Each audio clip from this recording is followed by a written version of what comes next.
A very good morning, good afternoon and good evening to each and everyone. So in this video we are about to discuss further of class 9th chemistry chapter 3, that is atoms and molecules. नाम लिख लेते हैं chapter का, atoms and molecules.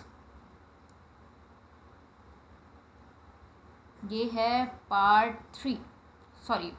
हाँ, part 4 है इस chapter का, मतलब ये पार्ट 4 वीडियो है. तो अभी तक हमने डिस्कस क्या क्या किया था, तो उसके बारे में एक बार देख लेते हैं कि क्या क्या चीज़ें अभी तक हम डिस्कस कर चुके हैं इस चैप्टर में. सबसे पहले हमने बात की थी एटम्स की, जो पार्ट 1 वीडियो में बताया था मैंने, ठीक है. उसके बाद हमने एटॉमिक मास की बात की थी, जो पार्ट 2 में डिस्कस किया गया था, वीडियो के बता रही हूँ मैं. और यहाँ पर थर्ड में हम आ गए थे कि पूरे चैप्टर की इंट्रोडक्शन की बात की थी, है ना. इंट्रोडक्शन डिस्कस किया था and laws of chemical combination के बारे में, जो पार्ट 3 में गिवन है.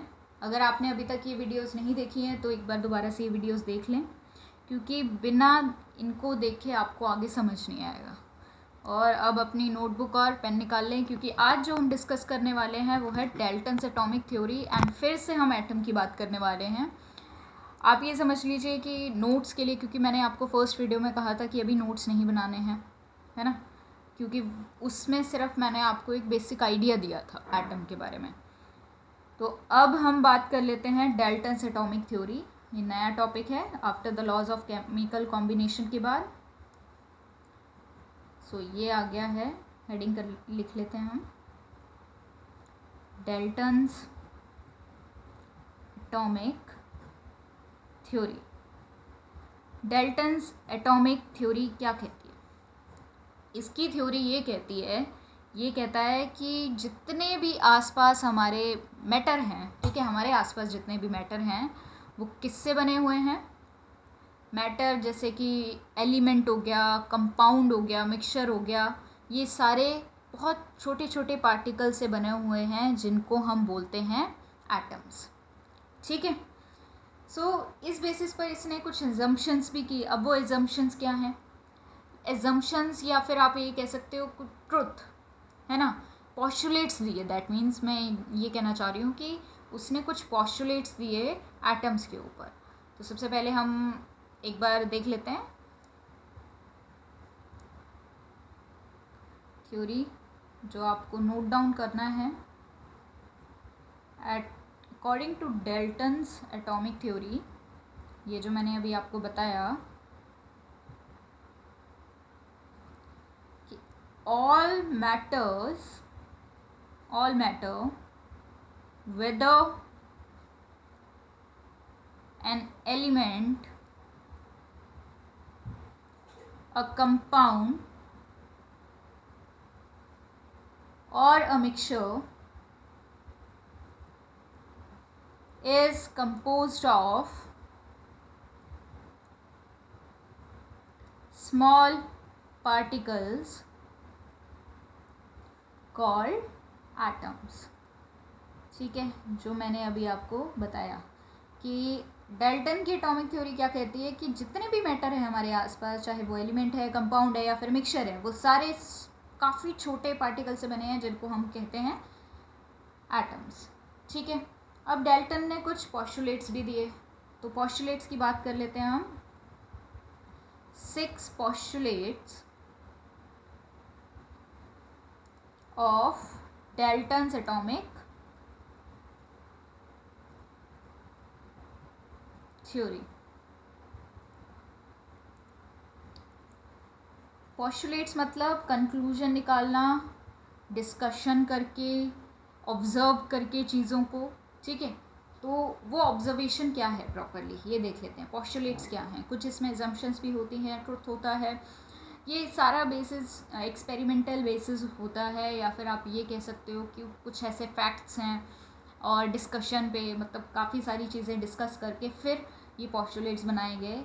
तो सबसे पहला पोस्टुलेट क्या कहता है, ऑल मैटर, आई होप दिखाई दे रहा होगा आपको, all matter is made of very tiny particles called atoms, जो हम कई बार इसमें पढ़ चुके हैं। सो इसको डिस्कस नहीं करते हैं, आगे देख लेते हैं, ठीक है। एटम्स आर इनविजिबल पार्टिकल्स, मतलब हमें दिखाई नहीं देते हैं ये, तो हम मान लेते हैं इनविजिबल हैं। Which can not be created or destroyed in chemical reaction, ठीक है। केमिकल रिएक्शन में ना तो ये एटम डिस्ट्रॉय होते हैं और ना ये क्रिएट किए जा सकते हैं, ठीक है। जैसे मैंने आपको लास्ट वीडियो में बताया था लॉज ऑफ केमिकल कॉम्बिनेशन, तो ये उनमें से एक लॉ है, और ये कौन सा है, law of conservation of mass, ठीक है। ये कौन सा लॉ है, law of conservation of mass. तो law of conservation of mass क्या कहता है कि atoms can neither be created और नॉट डिस्ट्रॉयड, ठीक है। इनका जो मास है वो पहले रिएक्शन से पहले भी उतना ही रहता है जितना रिएक्शन के बाद, समझ गया। सो नेक्स्ट आ जाते हैं हम, नेक्स्ट पॉइंट क्या है, थर्ड पॉइंट है atoms of given element are identical in mass and chemical properties. ये भी किसका पार्ट है,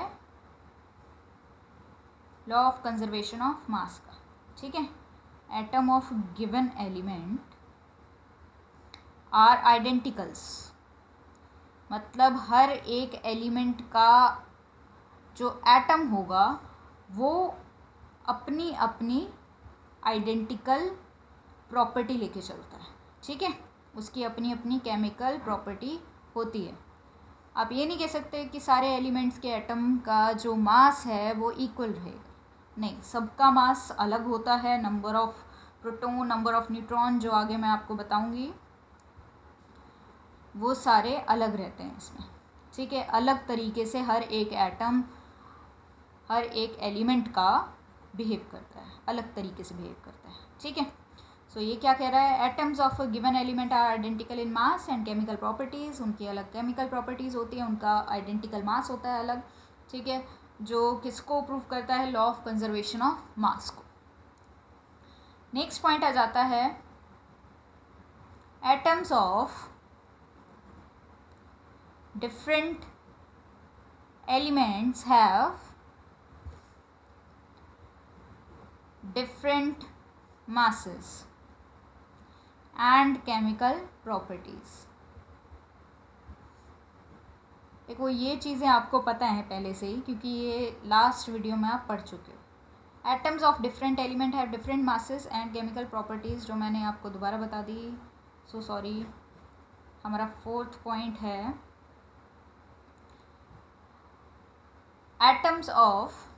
atoms combined in ratio of small whole numbers to form compound, law of constant proportion. Normally इस point को हम 4 कह देते हैं, लेकिन हम स्किप कर रहे हैं, ठीक है, इसलिए मैंने ये कट किया है। तो जो हमारा फिफ्थ पॉइंट, सॉरी, हम मान लेते हैं ये फोर्थ पॉइंट है, ठीक है। आप लिखना चाहो तो लिख सकते हो। तो हमारा फिफ्थ पॉइंट क्या है, फिफ्थ पॉइंट कह रहा है कि अगर एटम्स कंबाइन होते हैं एक पर्टिकुलर रेशियो में, स्मॉल होल नंबर्स लेके चलते हैं, तो वो क्या बना देते हैं, कंपाउंड बनाते हैं, जो किसको प्रूव करता है, लॉ ऑफ कांस्टेंट प्रोपोर्शन को। Atoms combine in the ratio of small whole number to form compound, और ब्रैकेट में आप लिख लोगे लॉ ऑफ कांस्टेंट प्रोपोर्शन। ठीक है। नेक्स्ट 6 पॉइंट क्या है? The relative number and the kind of atom are constant in a given compound. भाई जो एटम आप ले रहे हो वो कितने नंबर में है, क्या रेशियो ले रहे हो, वो एकदम कांस्टेंट रहना चाहिए, वो बदलना नहीं चाहिए। जैसे मैंने आपको वाटर का एग्जांपल दिया था, वाटर का एग्जांपल क्या था कि उसमें अगर आप हाइड्रोजन ले रहे हो और ऑक्सीजन ले रहे हो तो एक पर्टिकुलर अमाउंट में लेना है, आपने एक पर्टिकुलर एटम लेने हैं, जिससे क्या है आगे वाटर बनेगा। अगर आपने कुछ भी इस चीज़ में चेंज किया तो वाटर बनना नामुमकिन है, मुश्किल है, आप कुछ भी कह लीजिए, नहीं बनेगा। ठीक है। जैसे 1:8 लेके चलते हैं हम वाटर की, तो वो कांस्टेंट रहनी चाहिए चीज़ें ना, रेशियो एकदम कांस्टेंट रहनी चाहिए, चाहे आप जितना भी अमाउंट ऑफ वाटर बना रहे हो, अमाउंट ऑफ वाटर मॉलिक्यूल बना रहे हो, ये कह सकते हैं आप। ठीक, constant in a given compound. So ये हो गई पोस्टुलेट्स ख़त्म। इसके बाद हम पढ़ेंगे एटम के बारे में। ठीक है, हेडिंग डाल लीजिए एटम, एटम्स। तो एटम्स का फर्स्ट पॉइंट क्या कहता है, जो मैं आपको पहले भी बता चुकी हूँ। सबसे पहला पॉइंट है atoms are building blocks of all matter. Atom क्या है, बिल्डिंग ब्लॉक की तरह काम करता है मैटर के लिए, मतलब एक एक एटम को मिलाकर एक पूरा एलिमेंट बनता है, पूरा मैटर बनता है, आप ये कह लीजिए। नेक्स्ट पॉइंट है according to modern atomic theory, an atom is the smallest particle of an element which takes part in chemical reaction. Modern atomic theory क्या कहती है कि जो एटम है वो सबसे स्मॉलेस्ट पार्टिकल है एलिमेंट का, जो केमिकल रिएक्शन में पार्ट लेता है। ठीक है, तो ये सिंपल है, इसको कुछ ज़्यादा समझने की ज़रूरत नहीं है, सिंपल लैंग्वेज है। एंड जो थर्ड पॉइंट है आपका, atoms are very small and which can't be seen even through very powerful microscope. मतलब एटम्स इतने ज़्यादा छोटे होते हैं कि हम काफ़ी पावरफुल माइक्रोस्कोप अगर यूज़ करते हैं हम तब भी एटम्स को नहीं देख सकते। और नेक्स्ट हमारा फोर्थ पॉइंट है atomic radius is measured in nanometers. ठीक है, एटम का जो रेडियस होता है उसको हमेशा किस में मेजर किया जाता है, नैनोमीटर्स में। और नैनोमीटर को अगर हम लिखना चाहें मीटर में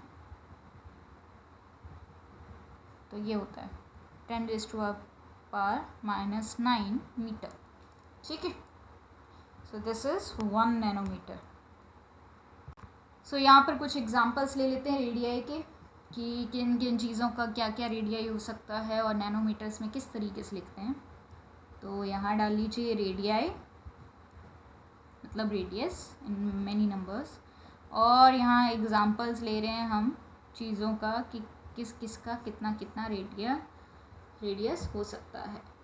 तो सबसे पहले बात कर लेते हैं 10⁻⁻10, ये होता है हाइड्रोजन का। ठीक है, एक atom of hydrogen, 1 atom of hydrogen, उसका रेडियस होता है 10⁻⁻10। और 10⁻⁻9 होता है molecule of water. And then 10⁻⁻8 होता है मॉलिक्यूल ऑफ हेमोग्लोबिन, जो ब्लड में आपका पाया जाता है, हेमोग्लोबिन ना।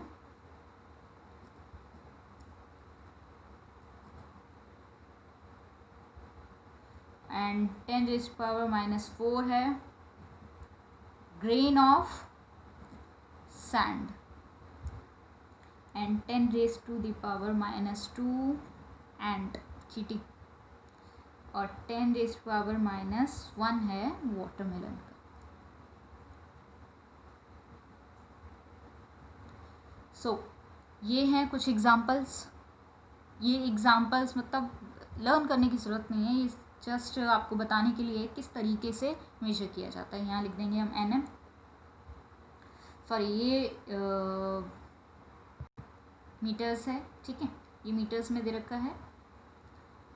आगे हम देख लेते हैं symbols of element propose by Dalton. अब डाल्टन ने एक काम और किया था, उसने कहा था कि भाई मैं सिंबल बनाऊंगा। तो वो सिंबल्स क्या हैं, कुछ एलिमेंट्स के दिए गए हैं मैं आपको बता देती हूँ एज एग्जाम्पल्स की तरह कि पहले किस तरीके से यूज़ किए जाते थे जो एलिमेंट हैं उनके सिंबल्स। आजकल तो हम यूज़ करते हैं लेटर्स, है ना। जैसे मरकरी हो गया तो मरकरी का जो सिंबल होगा वो होगा Hg। सिल्वर है तो उसका क्या होगा Ag। तो कार्बन का है तो कार्बन का अब हम यूज़ करते हैं C। लेकिन पहले के टाइम में कुछ और तरीका था।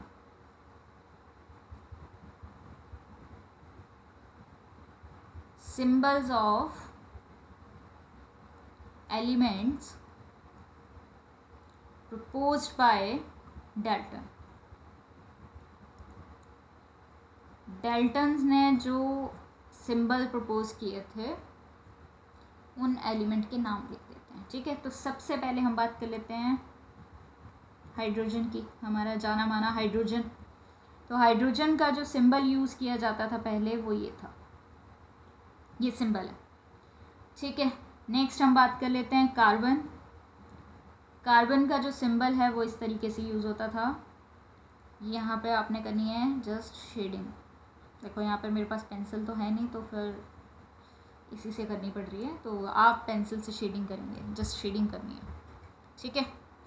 नेक्स्ट जो सिंबल है वो सल्फ़र की बात कर लेते हैं हम। सल्फ़र का सिंबल इस तरीके का है, ठीक है। उससे नेक्स्ट बात कर लेते हैं हम फॉस्फोरस की।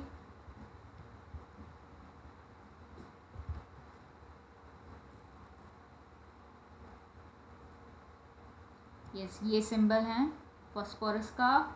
और फिर कॉपर, कॉपर का सिंबल है दिस। नेक्स्ट है गोल्ड, गोल्ड का सिंबल है ये, ठीक है।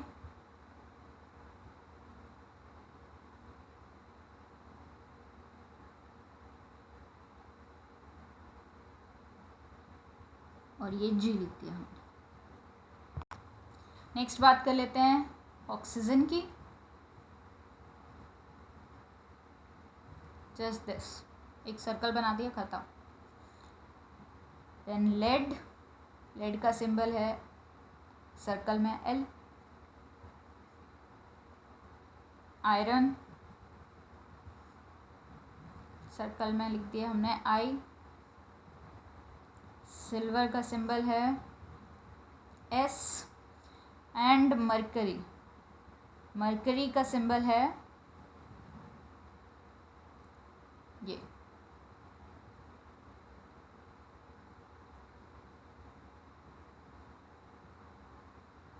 ठीक है। ये मरकरी का सिंबल है, मतलब इसको प्रॉपरली एक ही डिस्टेंस पे आपने अरेंज करना है, मैं कर नहीं पाई हूँ। सो दिस इज़ इट, इस वीडियो में बस इतना ही। और ये आपने नोट्स अच्छे से बनाने हैं और बिना नोट्स के आपका काम नहीं चलेगा, तो फिर नोट्स बनाइए, लर्न कीजिए इन्हें, क्योंकि 9th में हो आप और अब नोटबुक में से तो नहीं आने वाला सिर्फ, है ना। तो तब तक के लिए इसे पढ़ें। Bye bye.